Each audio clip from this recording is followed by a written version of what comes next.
ใจเด้อนางอดสาหยังออกกำลังกายน้องอย่าเฝ้าแน่งนายรอให้อายหาเงินพอก่อนอายจะซื้อรถ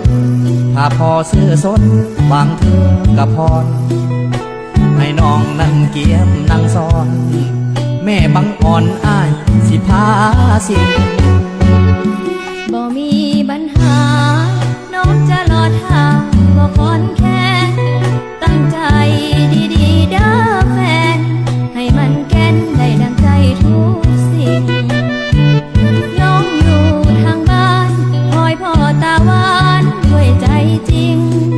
หัวอกของลูกผู้หญิงฮักจริงบ่มีเปลี่ยนแปลงถามน้องแน่ล่ะขวัญตาอยากได้รถยังตอบอ้ายดังๆน้องอยากได้รถฮักแท้อยากได้รถไถหรือขวัญใจอยากได้รถลากแกคือเฝ้าเว้าไปก่อนแท้อายผู้ฟังแน่อย่าเฝ้าขี้โม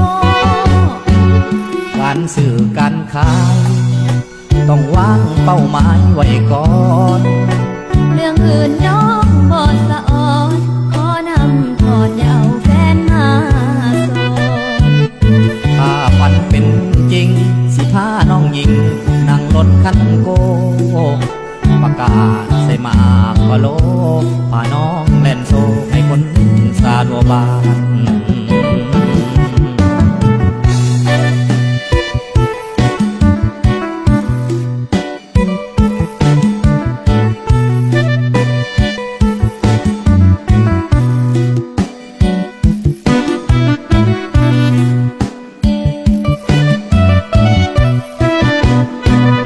ถามน้องแน่ล่ะขวัญตาอยากได้รถยังตอบอ้ายดัง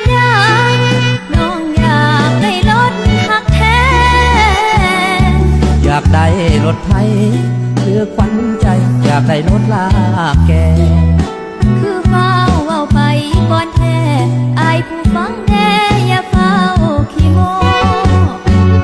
การสื่อการขายต้องวางเป้าหมายไว้ก่อนเรื่องอื่นน้องบ่สะอ่อนขอนำถอดอย่าเอาแฟนมาโซถ้าฝันเป็นจริงสิพาน้องหญิงนั่งรถคันโกประกาศใส่มากกว่าโลพาน้องเล่นโซให้คนสาดัวบาน